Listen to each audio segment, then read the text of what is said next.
नमस्कार, आप देख रहे हैं व्यू स्टूडियो। मैं हूं रूहानी। लोकतंत्र के महाकुंभ का शंखनाद हो चुका है।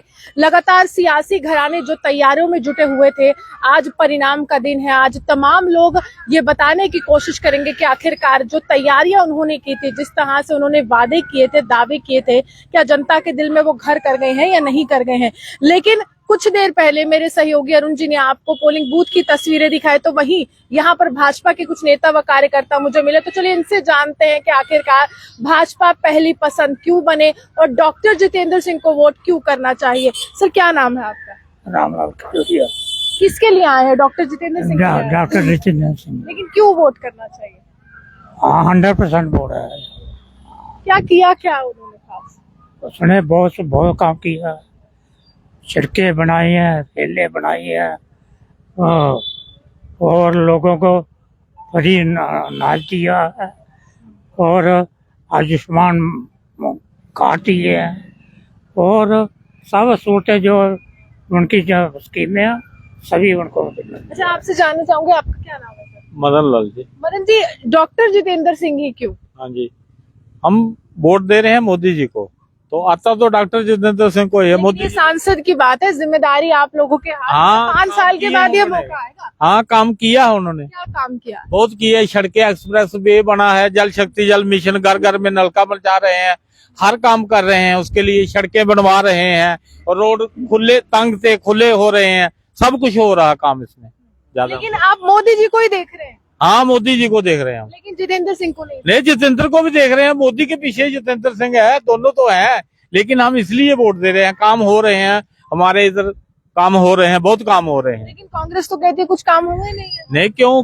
झूठ बोलने वाला कोई जो मर्जी बोले, लेकिन काम हुए हैं तो हम बैठे हैं। कल में कांग्रेस कह रही है महंगाई बहुत बढ़ गई है, बेरोजगारी बहुत बढ़ गई है और भाजपा लगातार दावे के बारे में उन्होंने 70 साल राज किया है।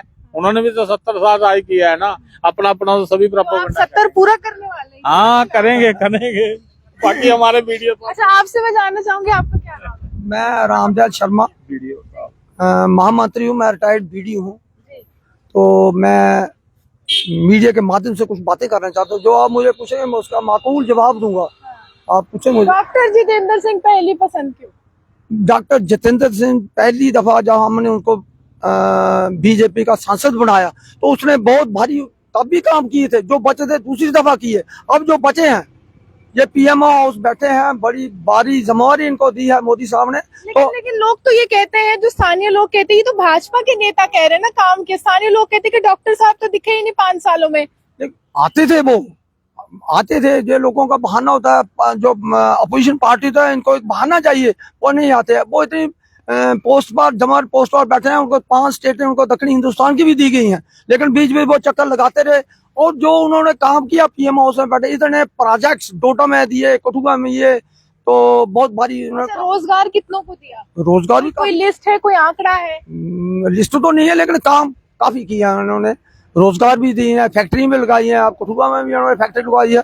बहुत भारी काम कर रहे हैं। और जो बचे काम है, इस बार का चुनावी मुद्दा तो महंगाई बेरोजगारी पर टिका हुआ है। तो महंगाई और बेरोजगारी पर भाजपा के पास कुछ जवाब है या फिर आप मोदी के नाम पर ही जीतने वाले? मैं मीडिया के माध्यम से ये बात करना है। जो महंगाई की बात करते हैं आप, तो हमारा अर्थव्यवस्था जो हमारे हिंदुस्तान की है ये तीसरे नंबर पर आने जा रही है। तो महंगाई कहाँ लगती है? आम आदमी की अर्थव्यवस्था तो बिगड़ी हुई है, बजट बिगड़ रहा है। कोई गैस सिलेंडर के दाम जो है वो बढ़ रहे हैं, दालों के दाम बढ़ रहे हैं, आटे चावल के। लोग बड़े आसानी से लोग अपना गुजारा कर रहे हैं। मोदी साहब लोगों को 4 करोड़ का मकान दिए हैं प्रधान मिनिस्टर आवास योजना के तहत।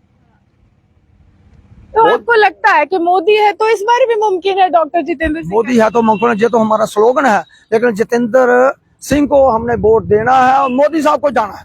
देना इनको है तो मोदी साहब को जाना है। अच्छा, उनको आप पीएम बनाना चाहते हैं, इनको आप एमपी बनाना चाहते हैं? इनको हम तो पीएम हाउस ही दोबारा बैठाना चाहते हैं। एमपी बनाकर वहां बैठाएंगे इसको। अगर मोदी साहब की चौधरी लाल सिंह क्या लगता है, मुकाबला दे रहे हैं इस बार? देखो, वो अपोजिशन का कैंडिडेट, हम उस पर टिप्पणी करेंगे तो बाद आगे मुकाबला लग रहा है, कड़ा मुकाबला कह रहे हैं इस बार। इस एरिया का क्या हाल? लोगों ने ऐसा डोम रचाया आगे, कांग्रेस पार्टी दूसरे नंबर पर आ रही है, ये तीसरे पर भी आ गया। वहाँ सुरूरी साहब वहाँ बैठे हैं, मोहम्मद आबादी है, वहां से भी कुछ वोट खींचेगा वो। तो हम नहीं कहते ये दूसरे नंबर पर आ जाए। आपका ओपिनियन पोल क्या कह रहा है? ओपिनियन पोल यही कह रहा है कि हमारा जितेंद्र सिंह पिछली दफा 3,57,000 से जीतेगा, इस दफा 4 लाख से जीतेगा। अच्छा, ये उम्मीद है आप? उम्मीद है। और अगर ये आंकड़ा थोड़ा डगमगा गया, क्योंकि जो सामने के खेमे है विपक्ष के, वो भी तो कैंडिडेट है ना? नहीं, इतना नहीं है, इतना शक ही नहीं है हमें। उनकी रैलीज भी काफी ज्यादा हमने देखी, काफी ज्यादा लोग थे उसमें, चौधरी लाल सिंह की रैली में। हमारी रैली में उससे 1.5 गुना ज्यादा हो सकता है, तो लोग देखने के लिए तो चले जाते हैं।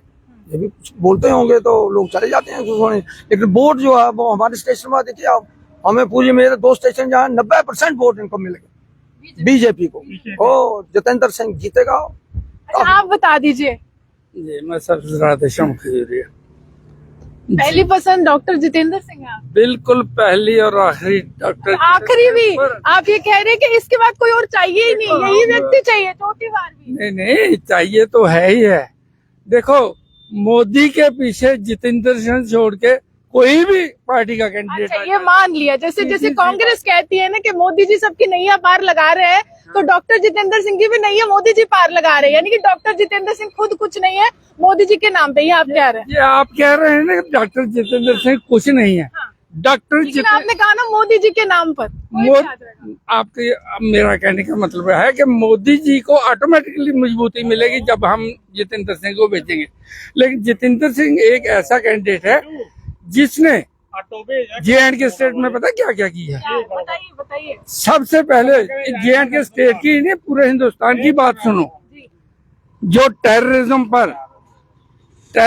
पर वो जितना JNK स्टेट में था ना, शायद और किसी स्टेट में नहीं था।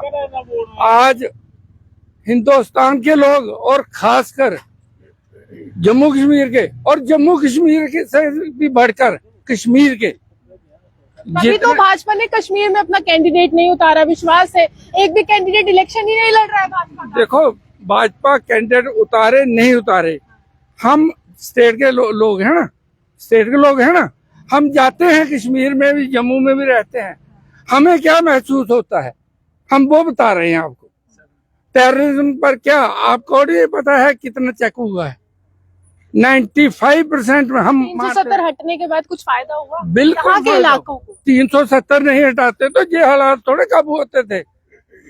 370 हटाने के बाद ही पावर जब मिली, हिंदुस्तान के साथ इसको मिलाया गया, समझो पहले भी मिला ही था, लेकिन अलग गवर्नमेंट थी, अलग निशान था, वो इंटरफेरेंस नहीं थी इतनी सेंटर की।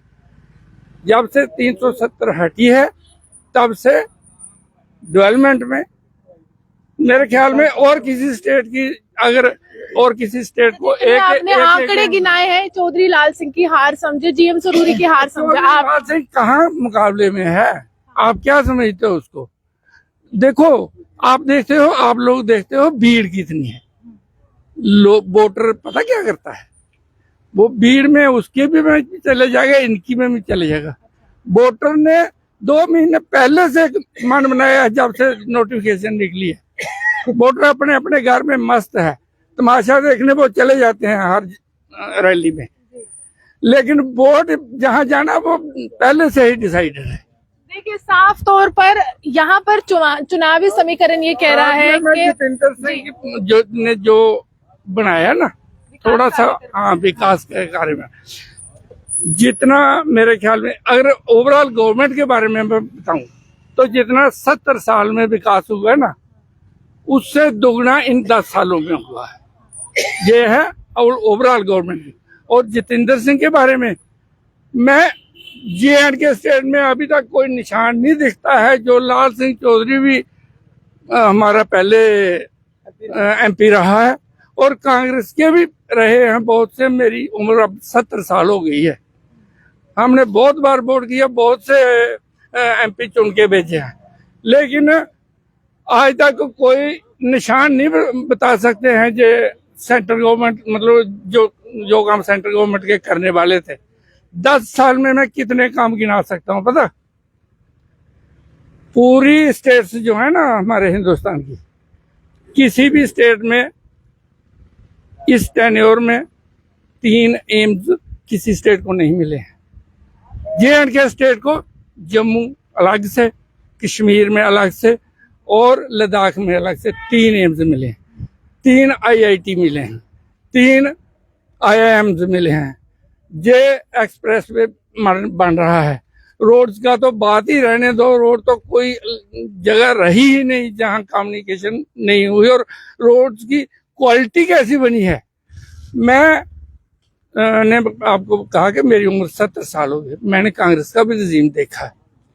कांग्रेस के रजीम में क्या होता था, एक रोड बनना है सपोज करो किसी गांव को, तो पहले उसको कच्चा बनाना, 10 साल के लिए लोग कीचड़ में उसमें चलते रहते थे, फिर कंकरा बिछाना, कंकर वगैरह, तो 15 साल वो कंकर इधर उधर बिखरा रहता था। प्रोजेक्ट अधर में अटक जाते थे, समय पर पूरे नहीं होते थे, आप ये कह रहे हैं। समय का तो उनको है ही ना, एहसास ही नहीं था कि समय में वो लटकाते ही अगले इलेक्शन के लिए। चलिए, ये जो चेहरे हैं ये आपको पोलिंग बूथ में दिख जाएंगे। कहाँ पर डिग्री कॉलेज है हीरानगर पे, वहां पर आपको ये तमाम लोग जो है वो नजर आएंगे। लेकिन कुछ देर पहले अरुण जी ने आपको तस्वीरें दिखाई कि आंकड़ा ये कह रहा है कि 600 से ज्यादा वोटर है और 120 से ज्यादा लोग यहाँ पर वोट जो है वो कास्ट कर चुके हैं। मुकाबले की टक्कर है, आप किसी को भी कम नहीं आंक सकते हैं, चाहे भाजपा हो, चाहे गुलाम नबी आजाद की पार्टी के जीएम सरूरी हो, चाहे चौधरी लाल सिंह हो। तो इस तरह का मुकाबला है। लेकिन आज जो है निर्णय का दिन है और आज तमाम जो मतदाता है वो भाग्य विधाता भी बनने वाला है, तमाम उन प्रत्याशियों का जो विभिन्न पार्टियों से ताल्लुक रखते हैं। लेकिन हाँ, ध्यान से वोट कीजिएगा, सोच समझकर वोट कीजिएगा। 5 साल का समय है, बहुत लंबा समय होता है और बाद में आपको मलाल ना हो, इसलिए पहले ही सोच समझकर, ये जो उंगली है, इस उंगली में बहुत ज्यादा ताकत है, आपके पास अधिकार है, लेकिन वो ताकत का उपयोग इस तरह से कीजिएगा कि अपने नुमाइंदे को ऐसे चुनेगा कि वो संसद में जाए तो आपके उधमपुर, डोडा, कठुआ, इन तमाम जो स्थान है, इन कॉन्स्टिट्यूएंसीज की आवाज जो है पूरे भारत के सांसद सुने और ये सुने कि आखिरकार यहाँ के आम लोगों को क्या चाहिए। आप ये हमारे साथ बने रहिए, देखते हुए जो मिसरूहान की